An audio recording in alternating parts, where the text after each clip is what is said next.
Hi everyone, I'm Meredith McCarthy and welcome to this session of Talk Time. We're going to be talking about the science behind self-hypnosis. So if you haven't come across our channel before, welcome, and those that are tuning in again, it's nice to see you.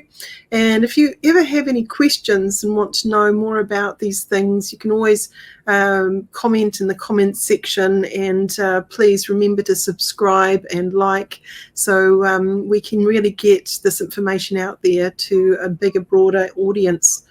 So anyway, I've got Teresa joining me today. Hi Teresa, how are you? Hi Meredith, I'm good, thank you. Thanks for inviting me along again this week. Weeks seem to be flying by quickly. They do. Now, when we think about the idea of hypnosis, a lot of times people come into the office thinking that they're going to suddenly be under our spell. It's a common misconception, yes. Yeah, we're going to control them. And I guess that's like the Svengali model, where look into my eyes and you're going deeper and deeper, and that kind of spooky looky thing. We do inductions, and we do get people to do an eye fixation and things like that. But all hypnosis really is a level of self-hypnosis. And we naturally go in and out of hypnosis all throughout our day. And I think this is really important to normalize that. What are your thoughts on that, Teresa, when you're thinking about clients and educating your client on what hypnosis is and what it isn't? Oh, definitely. And I think there is an awful lot of misconception that the hypnotherapist rather, is actually going to control them while they're actually here and make them clap like a chicken and do things they don't want to.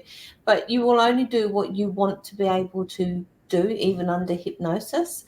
And really, hypnosis is just another brainwave state. And I think that's something that people should more readily normalize, to be honest, to their clients. And it'd be nice if it became normal. Yeah, actually, talking about the brainwaves, I've got a couple of slides we're going to go through. So just give me a moment and I'll get them up now. So when we're looking at the science behind self-hypnosis, how to teach self-hypnosis, this is just a little bit that I put together. During self-hypnosis, the brain typically transitions from a beta state that's associated with normal waking consciousness to an alpha or theta state. Alpha waves are usually 8 to 12 hertz. They're linked to relaxation and light meditation, while theta waves are 4 to 7 hertz and are associated with deeper meditation, creativity, and they help you to access that subconscious mind. These are states to facilitate the heightened suggestibility of relaxation. So this is something to kind of think about. When we're looking at the idea of neuroplasticity and rewriting or rewiring the brain, self-hypnosis helps us to leverage the natural brain's ability to be flexible. So we're dropping off the old neuropathways and we're building up new neuropathways. So this is a really important part of what we do as hypnotherapists, through that repetitive part of self-hypnosis sessions where we're repeating certain types of ideas over and over again. It reinforces that pattern, and it can alleviate definitely the symptoms of anxiety and stress for those that are like that. So when we're kind of looking at that idea of I guess the way that mind is, neuroplasticity, for a long time, scientists used to think, we are what we are. But I think, modern science breakthroughs in this modern era that we live in realize that we can rewire things. What are your thoughts on that, Teresa? Yeah, definitely science has helped an awful lot. I mean, I think the brainwave states have been studied since the 1930s and come along leaps and bounds. And the evidence found that being in beta state quite often can cause a lot of anxiety. We absorbed a lot of stress and anxiety in that state. So actually changing yourself into a different state doing self-hypnosis or meditation can actually, throughout the day, can actually help lower the stress and anxiety levels. So when we're looking at that stress and anxiety, thinking about that, I'm just going to share my screen again. When we're looking at that anxiety, the autonomic nervous system has a huge part to play in the relaxation response. And that's where self-hypnosis really activates that parasympathetic nervous system. So we've got two systems. We've got the parasympathetic nervous system and the sympathetic nervous system. The sympathetic nervous system is really there, and it's going to cause you to go into fight, flight, freeze if it gets triggered, if there's a perceived threat, imagined or otherwise. When we're looking at the parasympathetic nervous system, this induces that relaxation response, so your rest and digest, all is well, I'm happy response. Cortisol is one of your stress hormones. So if you're out there and you've been putting on weight around your middle, around the belly area, like a tire, then that may be a sign that you've been going through a lot of stress. So a lot of my clients that are coming in, they notice that they're often and frequently going through into a stress state. So this is quite an interesting thing when we're looking at the idea of how our system actually works and the program running it. If people get into the habit of reacting in a certain way, that can cause a bit of a problem, especially if they are in the habit of being stressed all the time, because then they start to get this feeling that something's going to happen all the time that's not so great. So they start to look everywhere for potential issues that may occur, and that can cause generalized anxiety. What are your thoughts on that, and how, I guess, the brain has a lot to do with how we experience the world? Oh, the brain is quite an amazing thing, and it can trick us sometimes into thinking things are real that aren't actually real or true. I mean, the way that we actually, some of us don't feel stressed or don't think that we are actually stressed in the time. And until we actually go into a different state where we have become relaxed, because we're always running in that fight, flight, freeze state, we didn't realize how stressed we actually were beforehand. So we've normalized living in that fight, flight, freeze state. Yeah, absolutely. And I think, when we're looking at the idea of coming to a hypnotherapist for support, most of my clients have some level of stress or anxiety, that this is a given. And if someone can practice self-hypnosis outside of your session and get really good at inducing that calm state and then reinforcing calm ideas and running that dress rehearsal of success, it really can set them up for a much more easier journey moving forward. Yeah. And it's good practice to, in my opinion, it's good practice to be doing your self-hypnosis just for your own well-being. You don't have to be working on anything, just bring yourself back to a relaxed state. Yeah. I would like to talk a little bit about pain perception. So studies have shown that self-hypnosis can alter the perception of pain by focusing on relaxation and positive imagery. Individuals can activate endogenous opioid system, which are the body's natural painkillers. Functional MRI studies have demonstrated changes in the brain regions involved in pain processing, such as the anterior cingulate cortex and the thalamus during hypnosis. So that's kind of cool that we've got these studies really showing something is happening there, I think it's amazing, the body. It never ceases to amaze me what it can actually do to help itself heal. Yeah. So when we're looking at the idea of reprogramming and changing the response that we have, this is a big part of what a hypnotherapist does for a living. So a lot of people are running an undesired program. They may be having experienced a lot of pain or a lot of not just physical pain, but emotional pain, right? So when we're thinking about the idea of even stress, and stress can then cause physical pain, Because, I mean, how many of you out there have had a sore neck and shoulders because you've been worried about something? You know, our body is listening. And so if we change the signals of what our body's hearing, it can absolutely change the program we're going to run as a response. Definitely, yeah. When we're kind of looking at that idea of cognitive behavioral mechanisms, there is something that we do in self-hypnosis, which is about reframing. And I've talked about this in some other of our talk time sessions. But this is a big part of really reframing how we feel and how we're going to behave when we get to a certain situation.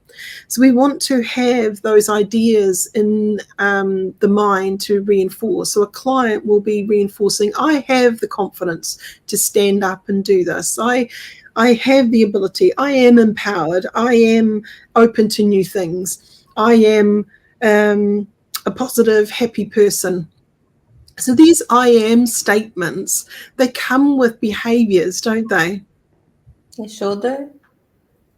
And if someone has been caught up in a negative old behavior, they've probably got different kind of I ams, you know, those belief statements. So our job as a hypnotherapist is to support a client to understanding how powerful words are. So when we're looking at, you know, a direct suggestion, what the client is suggesting to themselves absolutely counts. So when they go out of your clinic, you want them to understand the power of language. You want them to understand the affirmation of belief that is important to reinforce. Now, as they start doing that more and more often, they start to then believe it. But at first, it may feel really foreign for them to say such a positive statement about themselves because they may not feel that yet. But after a while, if we repeat something enough times, we end up being able to get into that understanding, hey, you know, I'm the most upgraded version of me, and that was the old me that never used to think I could do that. Now I believe, yes, I can do that. Yeah. So when we're looking at that idea of self-hypnosis, we're teaching someone self-hypnosis, you want to teach a person how to relax, because a relaxed physical body equals a relaxed mind. And when a relaxed mind is at play, it's a much nicer mind to work with. Right? So if we think about taking someone into hypnosis in the office, let's do a little demonstration, shall we, Teresa? Yeah? Yeah, I'm up for that. Okay. So now I would first of all explain what hypnosis is and what it isn't. So I'm going to pretend that you've never met me before. Okay. Wipe your memory. Not yet, temporarily, please. Yeah. So, Teresa, I just thought we'd start to do some hypnosis very soon, and I wanted to explain what hypnosis is and what it isn't, okay? So what it isn't is really me controlling you. First of all, you're going to be in control of yourself the whole time. All I need you to do is be able to follow my suggestions, but you always have free will. You can decide not to follow my suggestion. That is absolutely fine. But most importantly, you're here for you. So you're the one that's the inner magician. You're the one that is saying something to yourself that you want to reinforce, right? Yep, okay. Now, if you think about the idea of daydreaming, how often do you daydream in the day? Probably a few times. Sometimes probably too often. Now, sometimes we can be caught up in a really nice daydream, right? Mm-hmm. Where we're thinking about what we're going to do and how we're going to do it, and we're in a really good space about it, and we're really creative. But also we can be doing those daydreams that aren't so helpful, right? This is true, yes. Yeah, so we might be thinking about the doomy gloomy of what we don't want and how it might not go well, and so those kind of things. So what we want to do when we go into hypnosis is we're reinforcing what we desire. We're not really focusing on what we don't want. We want to focus on what we really want from now on. So does that make sense to you? Mm-hmm. Yep. Yeah. So actually you've been hypnotizing yourself all throughout your life. You've been making little moments where you've daydreamed success and then you've gone and actioned it. Can you think of a time when you've done that? I guess when I've had an event to go to and I've thought about, like when I was doing like a horse riding show competition and I saw myself winning, Nice. coming in place. Yeah. Yeah. So I saw myself winning. So this is where your visual cortex, is lighting up and you are imagining success in your mind's eye, right? Mm-hmm. Might you think you might have had some strong feelings of success when you were imagining that you were going to win? Oh, definitely. I mean, we all like to win, don't we? We all like to come first. So, yeah, the emotions, the thoughts go with the emotions and feelings, I think. Yes. So when we do hypnosis, we want to really touch down and really reinforce the positive, strong emotions you want winning, right? Mm-hmm. So I'm here as a guide, a bit like a dream walker, but you're the one doing the work on the inside, and it's around you and the changes you want, right? Okay, yeah. Now, every time you go to sleep at night, when you wake up in the morning, we kind of go into this hypnagogic state, the state between awake and asleep. And that's very suggestible too. So how many times have you designed what you're going to wear today and you're half asleep, but you're thinking about it. And then, of course, you get up and you go live. You do those things that you were just daydreaming about. Yep, that often happens. Yeah. And when you go to a movie and you watch a movie, how many times have you just lost complete track of time? I sound as if I'm somebody who always loses track of time, but yeah, becoming more apparent to me as this unfolds. So the 3-hour movie just feels like a moment, right? And we suspend disbelief. So as we're focusing on the screen, we're taking on board like a sponge all of this information as if it was us, as if we were the character, and we get involved emotionally. So that's hypnosis. We're going into the state of suggestibility, we're open to the experience, and we've got a focused mind for a period of time. We also do it when we drive. It's called hypno-driving. So when you go from A to B, we're on autopilot. How many times do we even remember the drive? I'm not going to deny that one or claim that one, but I know it has happened on occasions, yes. Yeah. So who's really driving the car is the subconscious. There's this part of you that's really clever. It's taking on board all of this new information where your conscious mind is drifting off into something else. So often when we do hypnosis, people might experience that daydreamy in and out state. So they might be aware of my voice, go away with their thoughts, come back to my voice, go away with thoughts, and that's okay. It's absolutely fine because there's a subconscious part, another part still listening, still assimilating that information. Just like you're watching the movie like a sponge and someone goes to you after the movie, hey, what do you think about that scene when such and such did such and such? Not only can you remember the scene, but you can remember what you were thinking at the same time you were seeing the scene and all of those emotions. It's incredible how open we are and how receptive we are to remembering key elements that were strong emotional moments. So this is how the brain works, and it's very natural. So a lot of times people have this very, very weird idea about what hypnosis is. So we are doing self-hypnosis all the time, but what I'd like to teach you is how to do it really well when you're away from this clinic, when you're out of the session and you're by yourself. Would you like to learn how to do the self-hypnosis? Yes, please. Great. So let's quieten down, okay? So first of all, I'd invite you to take a nice deep breath for me. And on the exhalation, just letting our eyes close. And just feel your body sitting in this moment in time. Just feel it gently sitting and feeling the balance of your body. Notice how clever your body is, how it keeps the balance. How your head is evenly balanced. And your shoulders, just let them soften.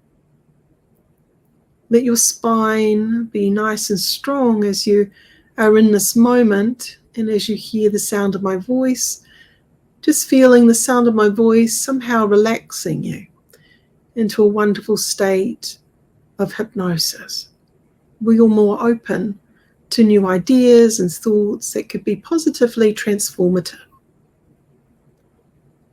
And nod your head if you're open to that positive transformation. Good. So as you deep breathe in and out, feel the movement of the breath through the nostrils. Notice the coolness of the inhalation and the warmth of the exhalation. And you might even notice as you breathe that way how comforting it feels to release the breath, and how much more relaxed you feel as you release each breath mindfully and slowly, like a gentle sigh. And in a moment, we're going to deepen this level of hypnosis. And nod your head if that's okay. Good. So very soon, not yet, I'm going to get you to open your eyes. And when you open your eyes, just focusing way up high on one single point above your normal eye level, as if you're trying to look up at your eyebrows. And I'm then going to begin to count backwards from 10 down to 1. And with each number I count, I'd like you to blink. And each time you blink, feeling and allowing that level of relaxation to deepen, that level of hypnosis to deepen as you go deeper and deeper into that wonderful suggestible state. By the time I count to 1, just letting your eyes shut down, close down, letting all the tiny eye muscles in and around your eyes fully relax, completely relaxed, going all the way relaxed. Relaxing them so much, so properly, that even if you try to lift them at that point, the more you try, the more stuck shut they simply become.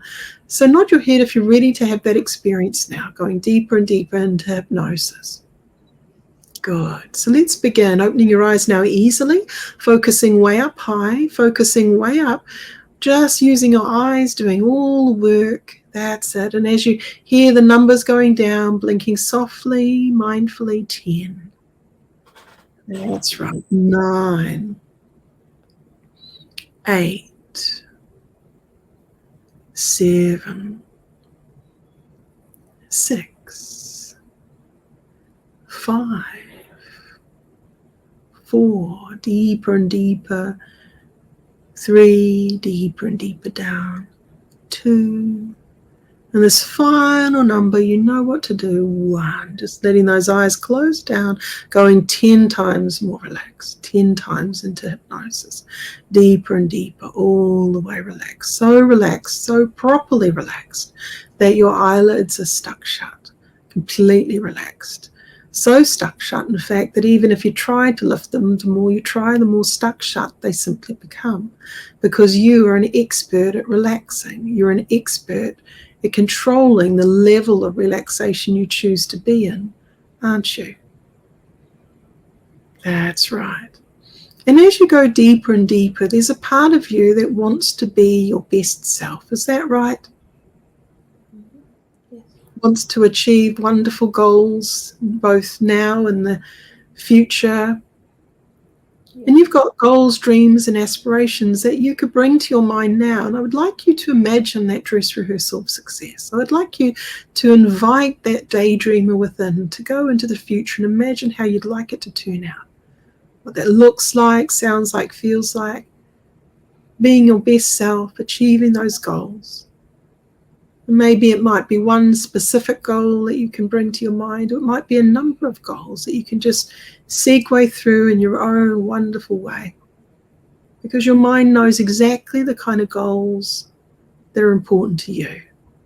So allow your mind to present those goals and see yourself in those future moments just the way you'd like it to go. Imagine how it feels to be in that moment, achieving that success. How good it feels physically and emotionally. What it looks like, sounds like, feels like. Allow that feeling to permeate through your entire body in such a way that it's almost magnetic. That allows your version of you that you are today to be pulled to that reality that you are visualizing now. That everything that you do, every action and decision that you make moves you towards that target successfully, just like a magnet, perfect in every way, where time almost feels like it's accelerating perfectly, where everything comes into place just on time, perfect in every way, just like you wanted it to go. That's right. And I'd like you to imagine that you could take that wonderful feeling and you could breathe in and you could magnify that feeling throughout your entire body. It's almost like it's turning it up, making it stronger and stronger. It's like a very, very wonderful frequency of success, a wonderful feeling of success. And imagine it makes you hungry for that successful feeling. It makes you really motivated to go and do all of those things that are required to achieve that goal easily. And imagine floating above that timeline and seeing your versions of you taking action affirmingly, positively. So all the little steps that you require to be able to be successful in your goal, you can see them now. You can see them clearly in your mind, and nod your head if that is true. That's it. And very soon I'm going to count from 1 to 3, and on the count of 3, wide awake, fully aware, back in this moment in time, bringing with you this wonderful feeling that is like magnetic. It sort of pulls you towards those tasks and desires that are going to achieve those goals with ease. Ready? 1, 2, 3. Eyes open, wide awake. That's good. Excellent. Welcome back. Thank you. How are you feeling there, Teresa? Very relaxed. Relaxed, yeah. Yeah. Now, if you were to do that at home, let's kind of talk about that. So I would like you to think about practicing going into hypnosis. So I'd like you to think that you could just land, take a moment, close your eyes and focus on the breath and just feel your body fully landed. You could do that? Yes. Yeah. And then after you feel like you've really landed in your body, you could open your eyes with the intention that when you look up at your eyebrows, at that point above your normal eye level, you could count yourself backwards and you could blink with each count, and you could close and open your eyes on each blink, and you could feel yourself going into natural hypnosis. Would that be okay? Yes. And then once you're there, you can go straight to that wonderful scene of you achieving that goal, as if you're that magnet, just going right through time and space and seeing that and feeling that, as if you were there all over again, celebrating that moment of achievement. You could do that? Yes. And you could remember how it feels to rise above that timeline and look at all of those wonderful steps and get excited about those steps. You could do that? I could, yes. Excellent. And then once you've done that to your level of satisfaction, could you say 1, 2, 3 and come into the awakened state again, fully aware and awake and ready to do those things? Yes. Awesome. Yeah. So just to make sure that that's locked in, how about you take a moment, and because I don't have to give you that instruction anymore, you can do it super quick. It might even just take a couple of moments. It's incredible how fast we can be in our brain. Okay, so do you want to do that quickly now and just demonstrate how quickly you can go through those wonderful steps and then come back to us so the audience can sort of see how quick that can be? Ready? Yep. Off you go.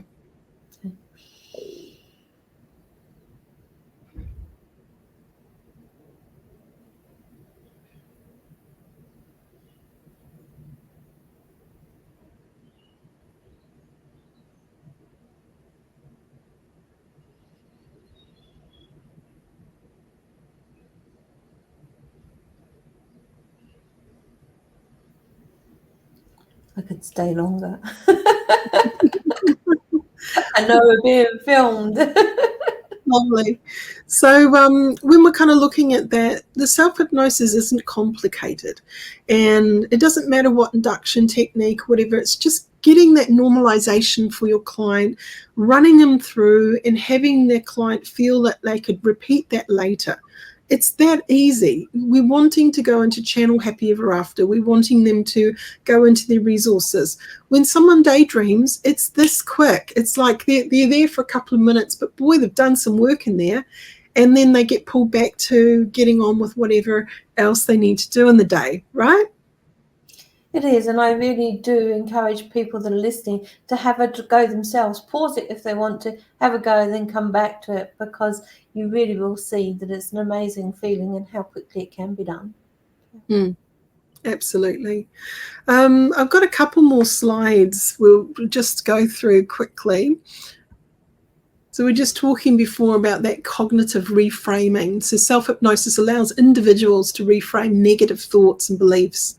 This cognitive restructuring can really lead to amazing changes in behavior and emotional responses, similar to the techniques that are used in CBT. It also enhances focus. So self-hypnosis enhances that concentration and focus.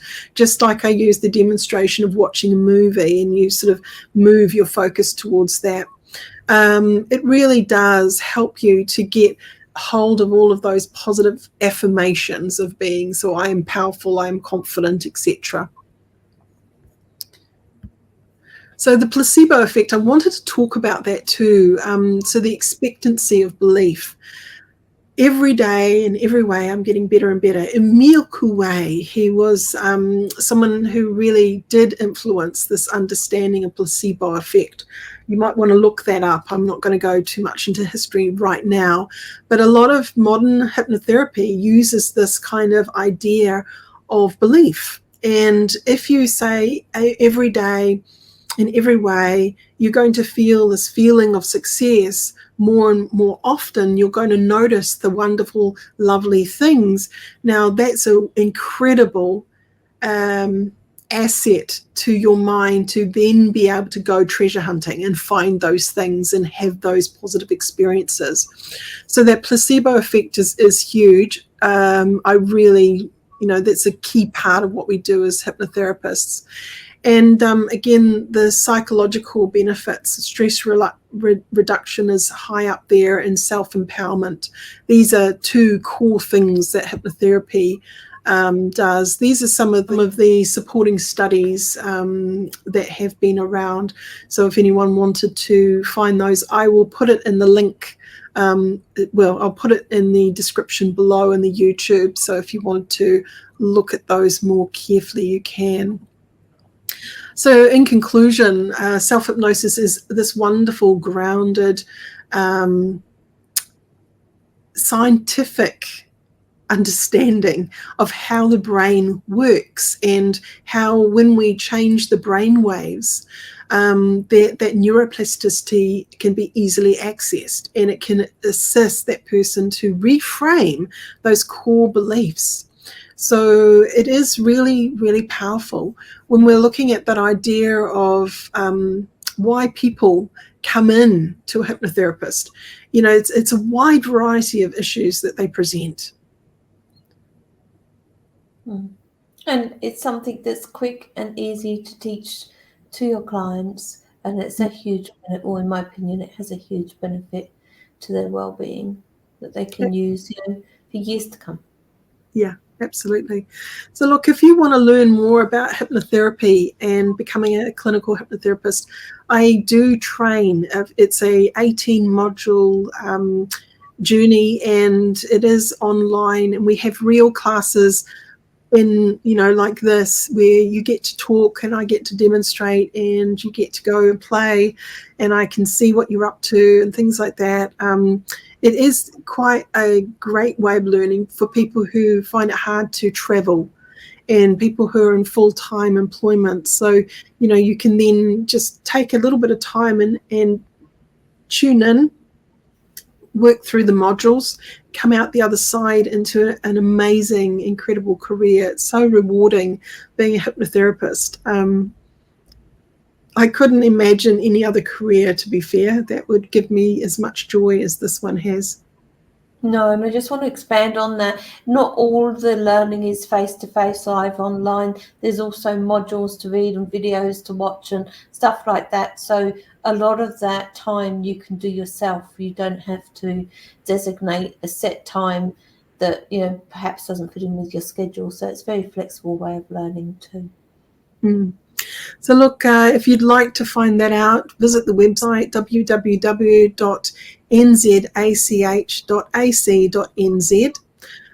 You can definitely follow us, and you know, like the post, share it out there. Yeah, we want to. yeah. Sorry, I got you, Meredith. Share and subscribe. Yep.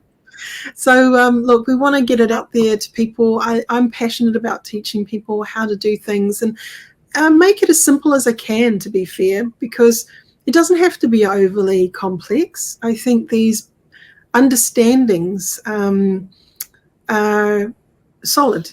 And again, science is saying, yes, this is really a state of mind that is powerful and transformative.